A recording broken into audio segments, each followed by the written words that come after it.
Imposter syndrome is common for late diagnosed autistic people, but I'm here to change that with 10 things autistic people don't experience. Welcome. Thank you so much for watching. I really do appreciate it. I'm orionkelly, that autistic guy. I'm all about providing validation and support for autistic people and their loved ones. Imposter syndrome and autism. Something as a late diagnosed autistic person I can really resonate with. But some may ask, sorry, what is imposter syndrome? Well, in basic terms, imposter syndrome is basically described as a behavioral phenomenon. In other words, not like a medically diagnosed condition. And this phenomenon, known as imposter syndrome, is often described as a sense of self-doubt of intellect, skills, or accomplishments amongst people who cannot internalize their success and subsequently experience pervasive feelings like self-doubt, anxiety, depression, and something that tends to resonate deeply with late diagnosed autistic people, an apprehension of being exposed. But this is important to point out. This is a feeling, an apprehension of being exposed as a fraud despite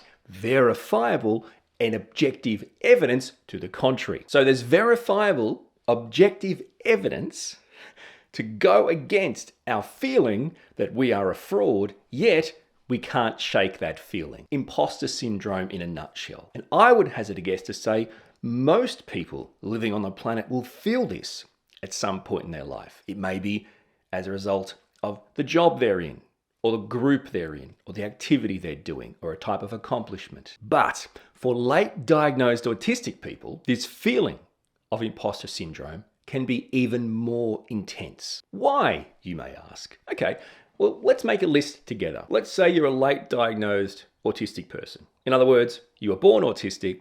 You lived a large portion of your life undiagnosed, unrecognized as an autistic person. You finally are provided the opportunity, which is a miracle, by the way. The costs, the waiting time, the access to professionals that actually know what they're talking about, all these things going against you, and you actually get a diagnosis. But then things still pop up to cause you to feel like a fraud, to experience imposter syndrome. What could that be put down to? Gaslighting. Could that be a thing? No, you're not autistic. You're crazy if you think you're autistic. I know autistic people, do you? No, but I reckon if I did, I'd know them and you're not them. It's invalidating, right? So there's gaslighting from family and friends, but there's also invalidating. This invalidation can actually come from healthcare practitioners, psychiatrists with no real understanding, no real experience, no real education in modern day medicine in diagnosing autistic adults. This invalidation can come from employers, fellow employees, teachers, schooling. You can be invalidated from all sorts of people. The issue is none of these people have any idea about you and your experience as an autistic person. That leads to imposter syndrome. It isn't just water off a duck's back. Masking. You've masked your entire life. In other words, learnt to hide your true autistic self. In doing so, you are going to start to have a special set of skills and you'll mask. And suddenly like, actually, I can do okay in these situations that these people seem to struggle with. Yeah, that feeds into imposter syndrome just because you've built up a specific set of skills. And that leads into another reason, I reckon, why you as a late diagnosed autistic person may experience imposter syndrome. Your own internalized ableism. People hate this, by the way. People are constantly trying to spit fire on the community at large, who can be very ableist. I get it. But the thing is, what about you? So you're part of society. Late diagnosed autistic people definitely still hold themselves to standards that are unacceptable, that should not be expectations, that can't be met anyway, based on your own internalized ableism. And probably the final thing I'd add to our list of why as late diagnosed autistic people we can experience imposter syndrome, I reckon is probably our own rite of passage in late diagnosis, and that is identity crisis. We all go through an identity crisis. If I've been diagnosed later in life, who was I prior? Who am I now? Who should I or would I or will I be? Because in a way, it's like you have two lives. Pre-diagnosis, which presumably everyone said, no, you're just a bad, crappy person that doesn't fit in. You're not supposed to be here. You just aren't right. And you thinking that's who I am. To, in fact, no, you're autistic. To you going, oh, so if that's not who I am, who am I? I can't just say I'm autistic. There's got to be more than that. So who am I? This feeds into imposter syndrome. This is an experience as a late diagnosed autistic person, even a person diagnosed earlier in life, as they grow older and grow into themselves, might start to feel this pressure of imposter syndrome. So let's kill off that imposter syndrome once and for all, my friends, with these 10 things autistic people don't usually experience. Put differently, 10 signs you're not autistic. Do you see what I'm saying? You see where I'm going with this? If you don't, in general terms, experience these 10 things, you need to drop the imposter syndrome, my friend. Believe and embrace your autistic diagnosis, your autistic identity. Number 1, social success. As an autistic person experiencing imposter syndrome, just a quick little leveler.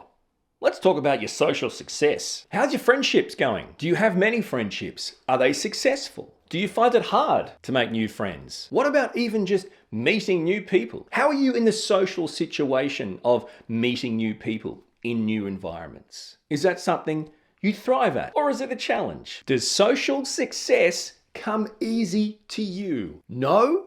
Welcome to my world. You're welcome to stay. Just not too close to me. Let me go over there. Keep going.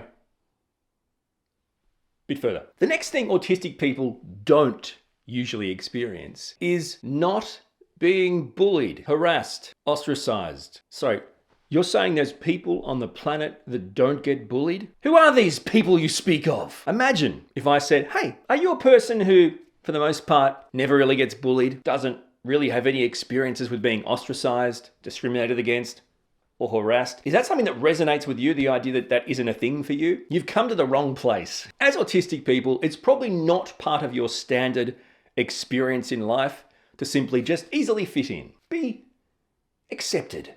Willingly and knowingly embraced by your fellow humans. Is that something that's not especially familiar to you? And to add to that, have you gone through life with people feeling comfortable around you? All people, just for the most part, and there's always exceptions, for the most part, feeling pretty at ease and comfortable around you, not bothered by your differences. Would you say the world at large would class you as just your standard normal human? No.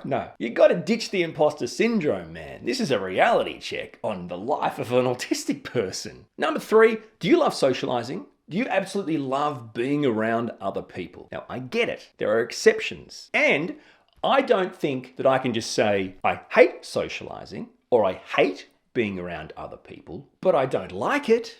Okay, so for starters, what's the environment, the sensory environment like? Will there be lots of people there? Are they people I know? Are they safe people? Or people I know who make me uncomfortable? Or are they people I don't know? So this is the thing, right? You might go, oh, I do love socializing and hanging out with people. Yeah, but on what terms?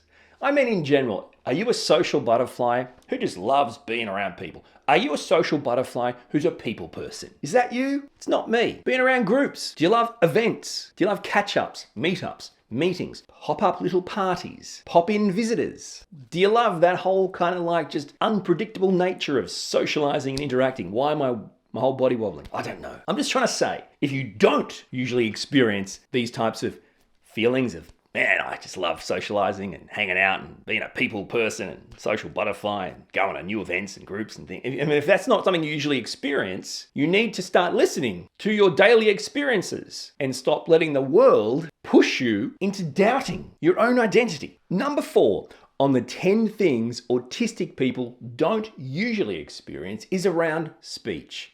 More specifically, natural speech. Do you, as a late diagnosed autistic person with imposter syndrome, experience natural speech? Experience natural tone, natural pace, natural volume? In other words, people don't say, why are you talking so loudly? Why are you talking so fastly? What did I just say?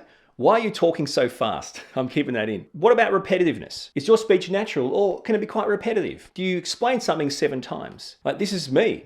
Do you have an autistic child who sounds like a professor? Do you have weird choices of words? I love the autistic vibe of the choices of words used. Some would say they sound like professors. Others would say they sound old-fashioned. Others would say they sound from a different country or culture. There's something really unique about an autistic person's speech. What I wouldn't say in general terms is it comes across neurotypically natural. Number 5, could I comfortably say that you don't stim. I mean, as a late diagnosed autistic person, I know you stim, right? Stimming is an integral part of our day. Why? Regulation. This is so important. I say it every time. Regulation. What helps you regulate yourself? What keeps you in the ballpark of feeling okay with life? Stimming is a big part of that. To say you don't stim probably isn't something you could accept or even get your head around. But that's what I'm saying. The experience of not stimming should not be something that an autistic person can easily relate to. No. Would it be right in me saying to you, late diagnosed autistic person, you have no need, no urge for repetitive movements or actions or activities for, in the most part, the sole goal of regulation. You've become dysregulated and you're using these repetitive actions to provide you with a sense of regulation. Do you never have that urge or need? That's probably not your experience as a late diagnosed autistic person. Number 6 on the 10 things autistic people don't usually experience is around the environmental stuff. I don't mean the climate, I mean environmental triggers. They're nothing. Environmental triggers, they don't bother me. Not your experience, yeah, not my experience either. Do you find yourself, as a late diagnosed autistic person, not really picking up on sounds, smells, light, or things in the environment that trigger your senses, create sensory overwhelm? Not your experience? Definitely is mine. Are you able to just get up in the morning and live your life like nothing is annoying or triggering? No, seriously though, are you able to do that? If you're able to do that, I'm offended. This is not, what are you doing here, by the way? I'm annoyed and triggered by the idea that you're not annoyed and triggered by things. Number 7, do you have many and varied hobbies and interests? I mean, it's another thing that autistic people don't usually experience. We know about this. Autistic people have very specific passions and interests. Some call them special interests. The bottom line is, some could class it as obsession-like. I would class it as super passionate about particular things. They can change, there's no question about that. But the idea that we can have many and varied hobbies and interests at one time, to me, is unthinkable. It's not something I can experience or relate to. In other words, are you kind of like that jack of all trades, master of none kind of, I just have many, varied, countless hobbies. I'm not so much that kind of person that has just a few special interests. Because come on. Number 8, in the 10 things autistic people don't usually experience, would you class yourself as a naturally relaxed, easygoing, adaptable kind of cat? That's me. They call me Mr. Adaptable. You want to point out someone who's relaxed and natural? Don't look at me. Me? I don't mind change. I hate it. I'm a kind of a just goes with the flow kind of guy.